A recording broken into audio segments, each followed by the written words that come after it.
Okay, I think we got, I think we have everyone on the call. So good morning and welcome everyone to what will be a pretty short committee chair meeting. Just a friendly reminder, this call is being recorded and that all participants should mute their lines. Amy, if you would, could you take a quick roll call? Certainly, I'd be happy to.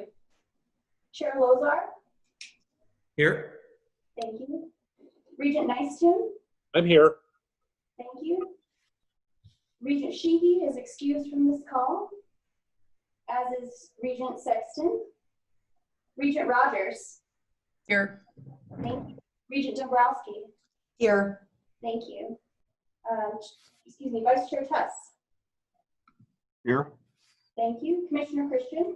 I'm here. Thank you. Governor Bullock and Superintendent Arson are also excused from this call. Excellent. Thank you, Amy. So thanks again, everyone. I know it was challenging to get our schedules lined up to be able to meet relatively quickly to kind of follow up on a conversation that we had earlier in the summer at our retreat as relates to the work of our individual committees and establishing some work plans for the 2020-2021 academic year. And so that's what this meeting is. So we brought together the chairs to kind of level set preparation for planning efforts for over the course of the year. You'll see on the agenda, there's a few documents that we wanted to walk through, and maybe I'll ask Tyler to walk through, particularly the success agenda. And there's also, and then we also have a few examples of past committee plans that I thought were particularly effective from a couple years ago, as well as I believe each of you have received a draft of a working document on the 2020-2021 strategic initiatives for this academic year. And that's a document that has not gone in front of the rest of the board. And so it's a working document that really details out the kind of the core priorities, core focus areas for the board and for OCHE in general. You might remember last year at this time, Commissioner Christian and Deputy Commissioner Trevor compiled the one-pager strategic initiatives, and they really helped guide us our work throughout the course of last academic year. So that's another document that we will be touching on. And so before Tyler goes into kind of reviewing the success agenda that we updated last summer, what we're trying to achieve here in the end product of committee planning is a document that includes a few different things. One, a review and confirmation of the charge of the committee. And if you haven't seen it, they're often adjusted, particularly when we have new committee members, but they're located on the mus.edu website under Board of Regents under committees, and you can see the sort of committee charges. So I'd ask the chairs to just review those, confirm that they are in alignment with our efforts moving forward. So this final document would have the charge to the committee, a list of the committee priorities or the focus areas for the academic year, any list of sort of action items or information items that the committee is interested in exploring over the course of the year, and then just due to the fact that we've got a very clear cycle of scheduled meetings, taking the time to really pair the focus areas that the committee has established through its planning process and put them into, at least temporarily, put them into what meetings that we may be able to schedule these particular focus items on.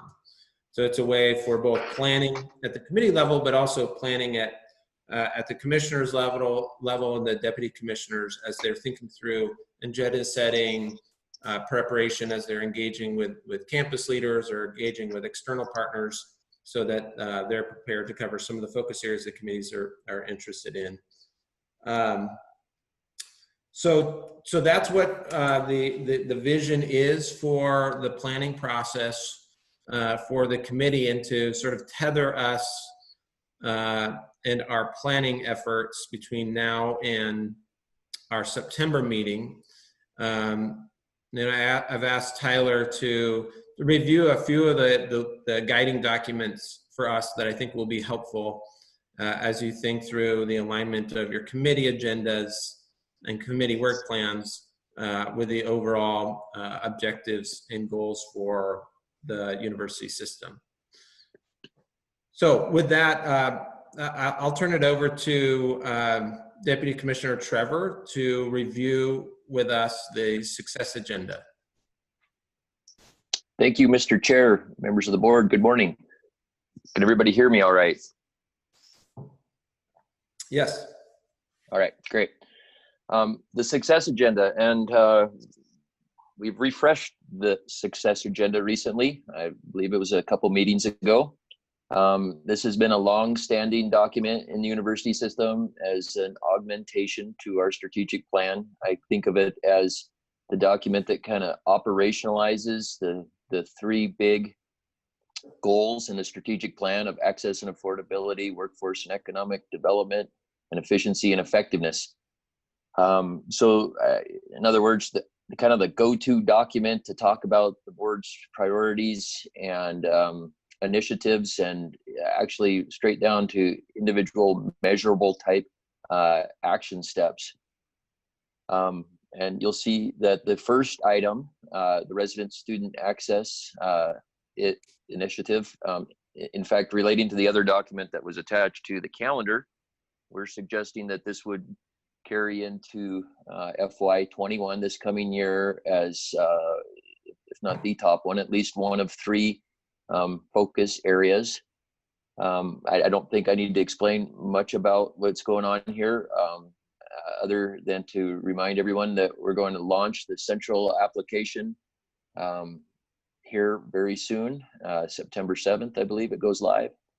That runs parallel to a portal, and really focuses our efforts on resident student enrollment and increasing it, and the percent of the students who immediately come to us out of high school.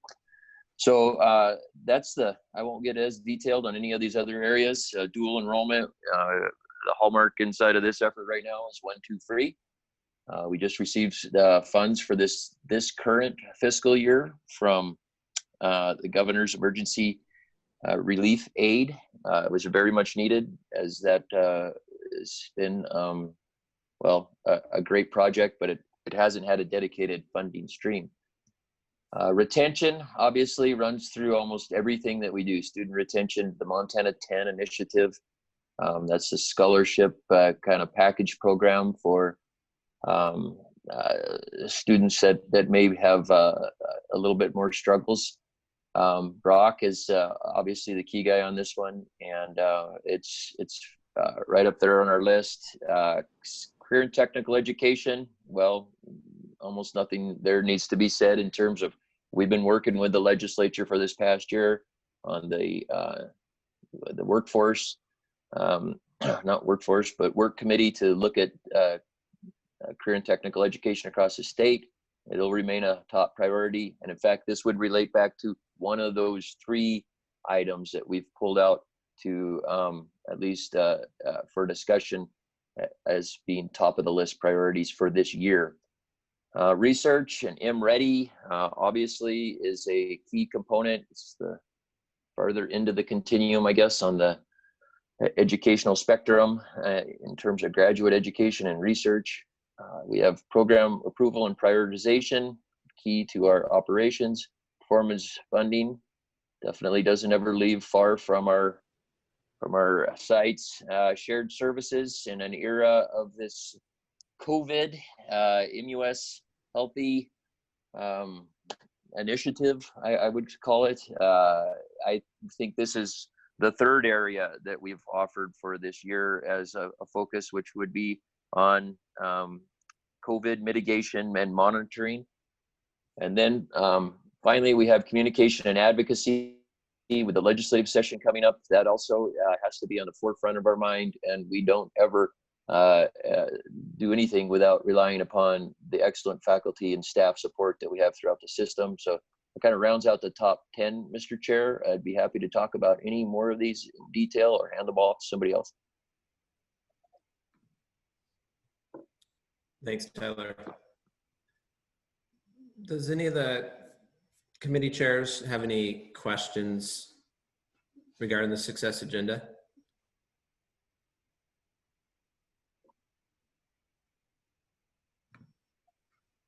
Hearing none. I guess kind of going back to the agenda as you're thinking through your plans, the goal here is to make sure that that they're linked as best you can, linked directly to particular items in the success agenda. The success agenda has been something, as Tyler mentioned, a document that's guided us for many years and has been updated and is throughout the course of the year is often referenced by Clay and by the deputies, and certainly is a document that helps articulate with our external partners and our legislative partners really what we're focusing on. And so as we build out work plans, just make sure that you're making direct correlation, direct connections to specific items in the agenda. Maybe I'll ask Tyler to, if you would, I think you covered each of the items, Tyler, that are in the current rough draft of the strategic initiatives, which are really the focus on resident student access, our workforce development with a particular emphasis on workforce training programs, career and technical education, and then the shared services in the vein of keeping the Montana University system healthy as we open up our doors in here just a few weeks. As I had mentioned, this is a rough draft and something I think will be and OCHA will be tweaking and will be presenting to the board in September, so that our fellow board members will have an opportunity to weigh in, and this will also be a guiding document. So I think kind of pairing the success agenda with the board's and OCHA's primary goals or initiatives for 2020, 2021 will help in establishing your work plans for each of your committees. The one thing I wanted to talk about and quickly review is just an example of a work plan, and there may be other examples from the past, but I thought the work plan from, I think, 2018-19, 19-20, I believe, for the budget, admin, and audit committee, or admin and finance committee was really effective. And maybe I'll ask Tyler to just walk through this. And again, this would be a great reference document for the committee chairs as you start reaching out to your committee members to go through the planning process. So with that, Tyler, do you want to quickly review this? Sure, Mr. Chair, thank you. I have two examples there, one from FY18 and the other one from FY19. The reason being is that for each year of the biennium, there's a little bit different dynamic. And in that second year of the biennium, which is the year we're going into, everyone knows, things change a little bit. Our focus is, before the legislative session. Definitely on what's going to happen during the legislature and then what comes out of it. So I think the FY19, it's the example 2, is probably the most applicable one. And these are not, I don't want to say complex documents. It's a for hopefully for usability purposes, pretty basic. We remind ourselves of the charge, which I'm just reading through for the committee, and it is helpful.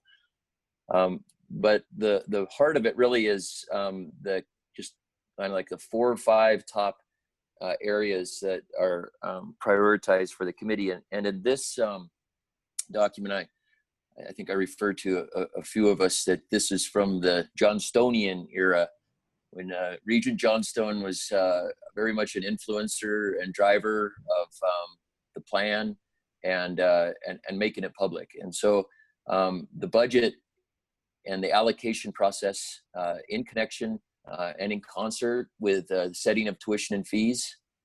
We've talked a lot in that period and still do about strengthening those connections. I can imagine this being on the committee agenda for budget in FY21, a key factor. You can then see performance funding in any given year. And we've seen it this past year. There's been kind of a different slant on looking at improving our performance funding model. And it was certainly on our minds there with the underrepresented group, which we did do. And so for me, I look at some of these things, and it is actually a great reminder and a little bit rewarding that if I jump back to number 1, which was budget, utilize a model that includes enrollment projections and present law adjustments to compare and monitor our budget goals to actual funding levels, and have that influence tuition setting. And so that's I think something we continue to work at and get better, but made a lot of progress on. Same with the performance funding. Then 3 here is actually, Mr. Chair, gets to the heart of what you had mentioned earlier, is that if we have this success agenda, and if the board has identified kind of those elements of the success agenda it wants to bring to the surface for a given year for extra focus, where does that resonate and show up in our committees? And given the kind of global nature of each one of those initiatives, I think that they would show up in all of our committees. And here's just an example of that. That first bullet there, participate in the MUS strategic initiatives for FY19. And it's interesting to remind ourselves of what those 3 were then. Resident recruitment, as was before we renamed it resident student access. The open education resource, that was free textbooks. And then 3, the enterprise integration analysis, which, if you recall, John Thunstrom gave a presentation to the board, and actually that really tied over to our resident recruitment and the central application, because those 2 are obviously very much linked. And then I'll shut up here just with the last one on facilities and LRBP.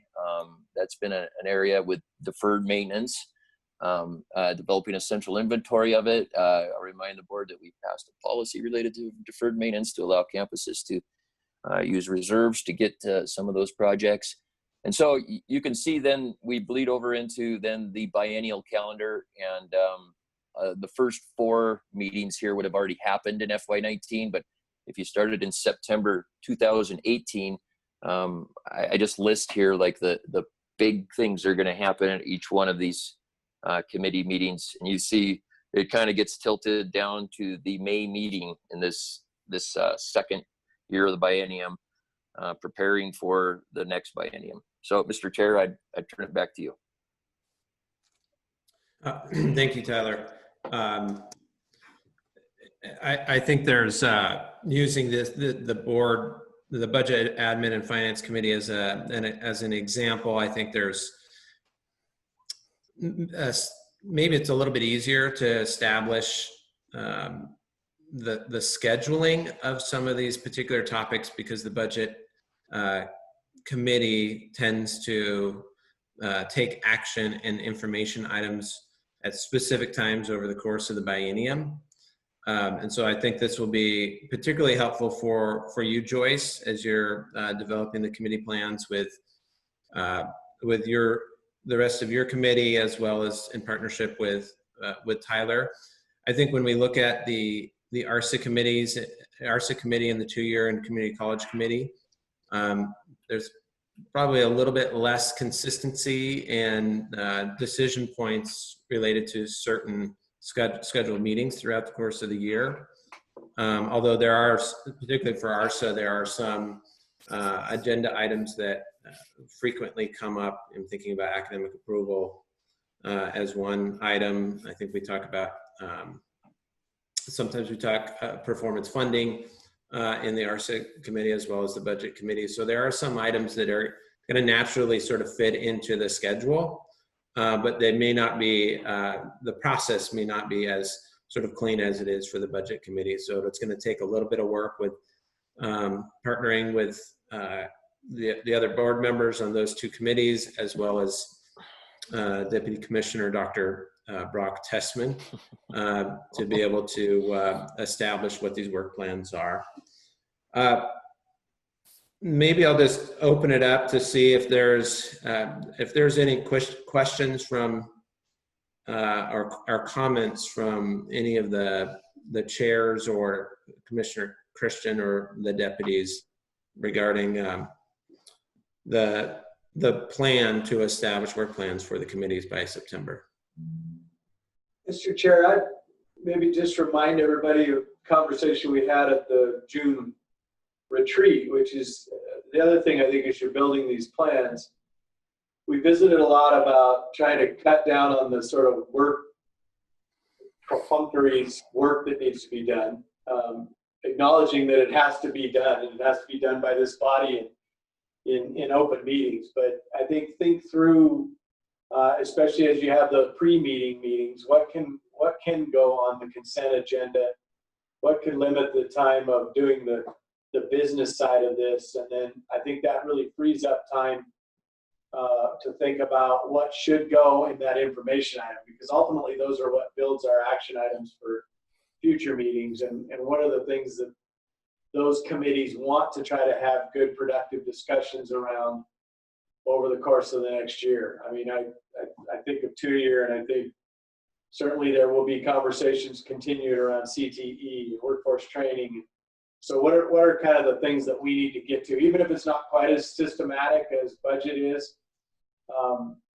Let's think through how we get the work moved to the work schedule and through that as quick as we can, and allow us as much time to talk about those salient topics that we can in sort of building the overall environment that we live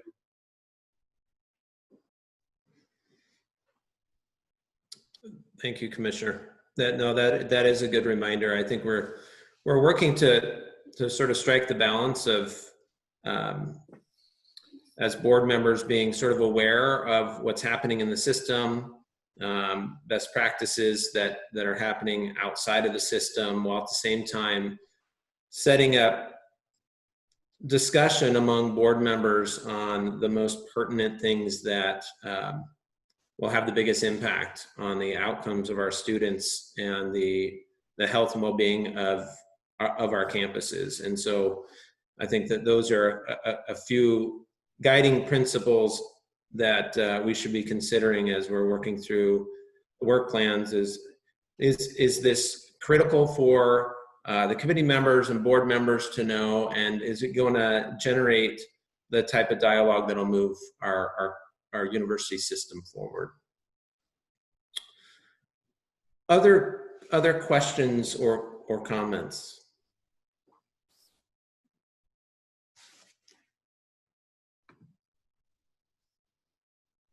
I'll just say it's super helpful to see these examples from budget, especially the work plan and the biennial calendar. That's something that has sort of eluded me until this point, so I appreciate having that shared.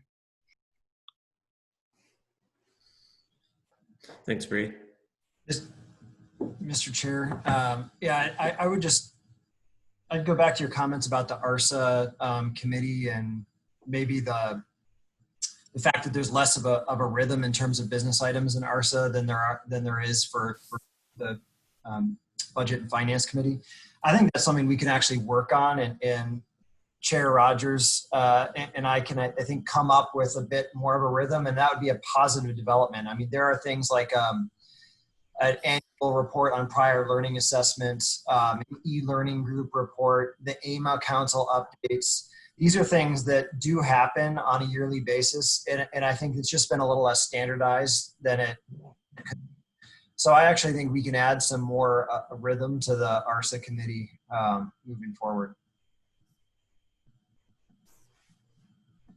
Perhaps less so with the 2-year. I think that's still, there's not as much of an entrenched business and action set of items.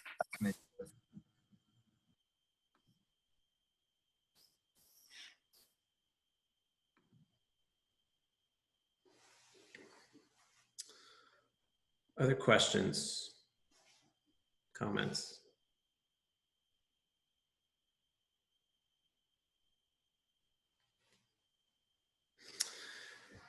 Okay.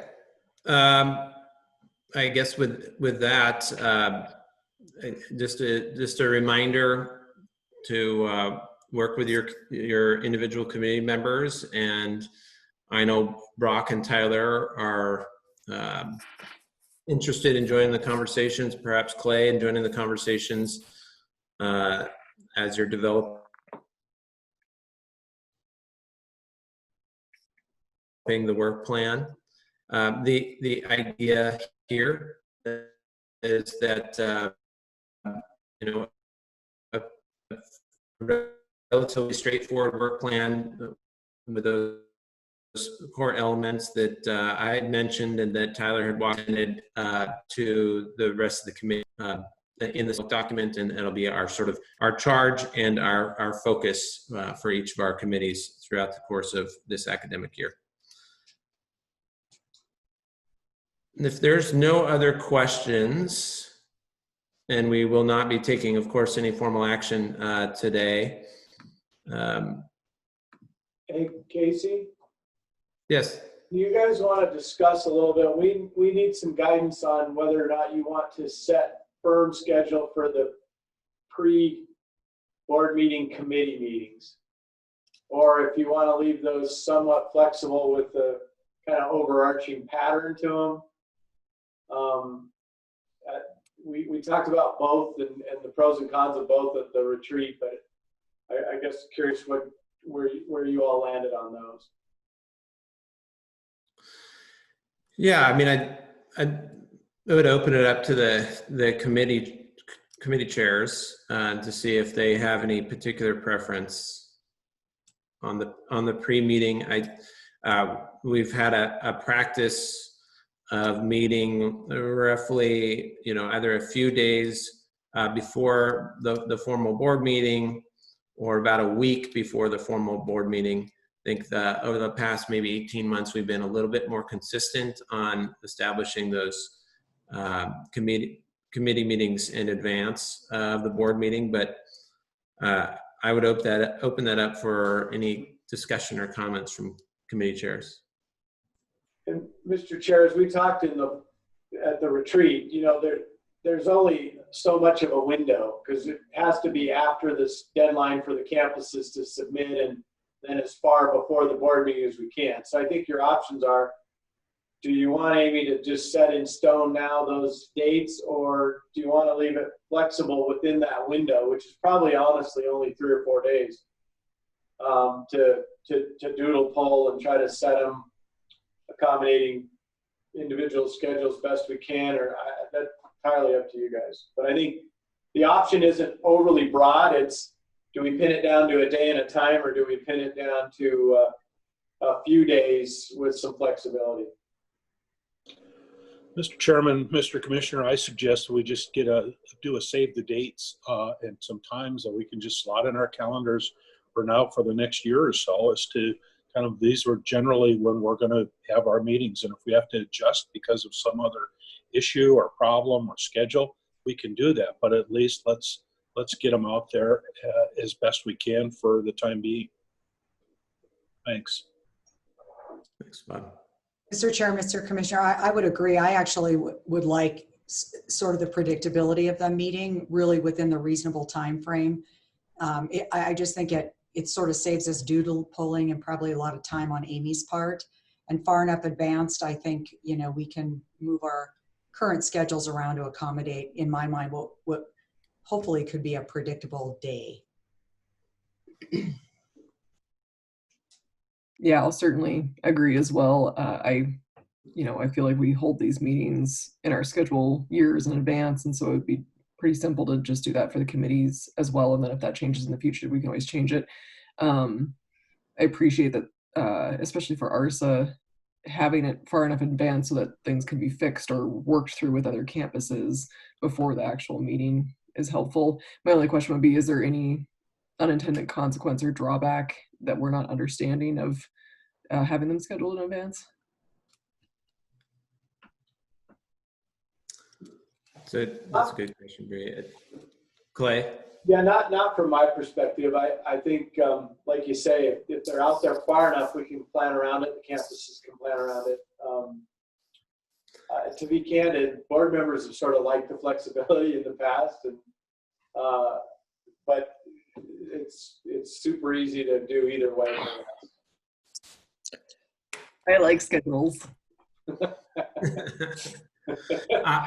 I do too. I think just with the disruptions in our calendars with the pandemic and a lot of things sort of unknown and shifting and changing, probably a little less agility in our schedules. So if we're able to, I recommend that we set those in advance throughout the course of the year at a time that will give the campuses and give Clay, your office, enough preparation to have the agendas prepared and the supporting documentation ready to go, and whomever from the campuses ready to be able to provide some insights for committee members.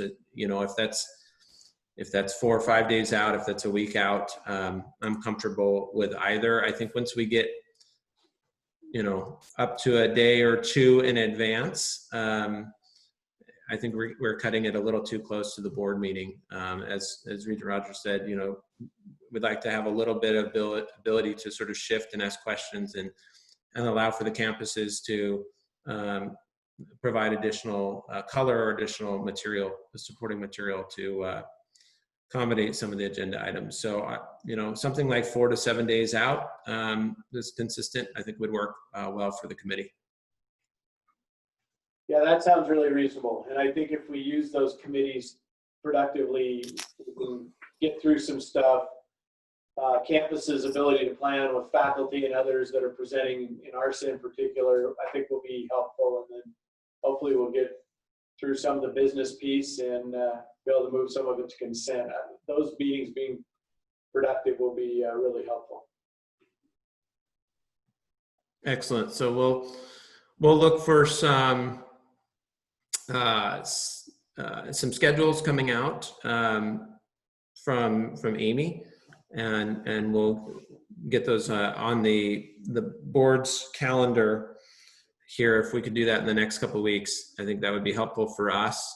I would just put maybe a little bit of an asterisk too. I think to Bob's point, I think we need to be considering these as save the date, as there are some times where there are some conflicts in our schedule. So just ask that board members and committee chairs are as agile as need be to accommodate everyone.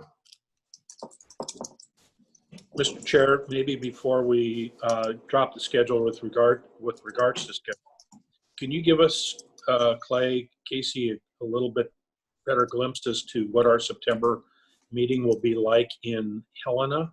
Do we arrive on Tuesday, all day Wednesday, partial day Thursday, or is it a one-day meeting, or what are you leaning towards these days on our September meeting? Thanks. So Mr. Chair, if you want to speak to it, we've talked some with board leadership and myself. What we anticipate right now is a bright and early start on Wednesday, So yeah, it's probably a Tuesday arrival, bright and early start on Wednesday, and like we did in May, probably shoot for a long day.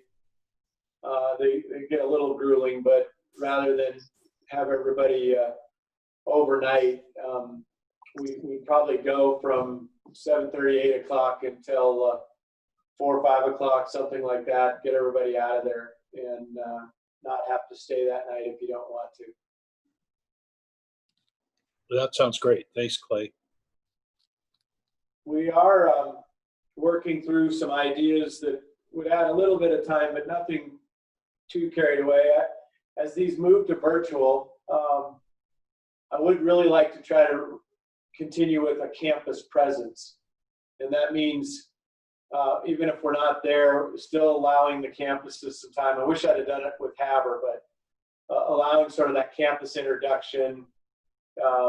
They take 20 minutes at the beginning of the meeting to sort of tell us what's going on their campus.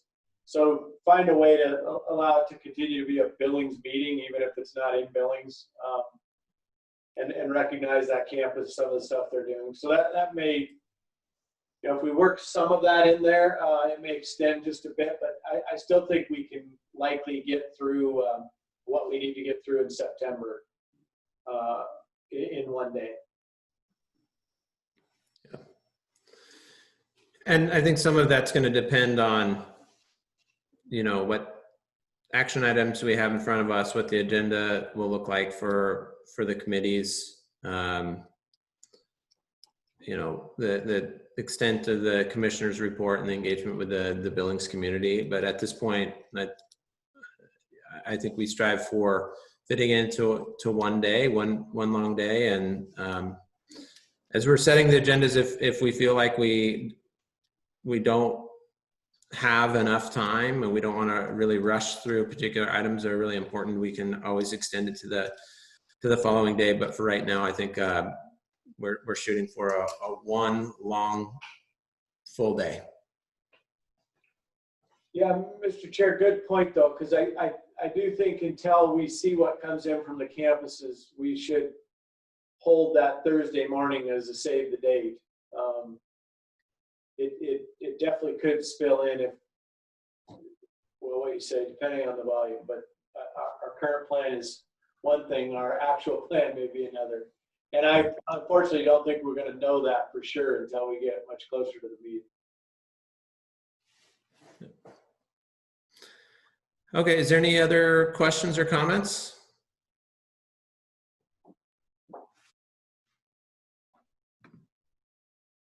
Any other questions or comments? Amy, I'm not sure if there's folks from the public on. I'm double checking now. I do not see anyone outside of OSHI or board members, Chair Lozar. Okay. So I don't know if we need to seek any public comment.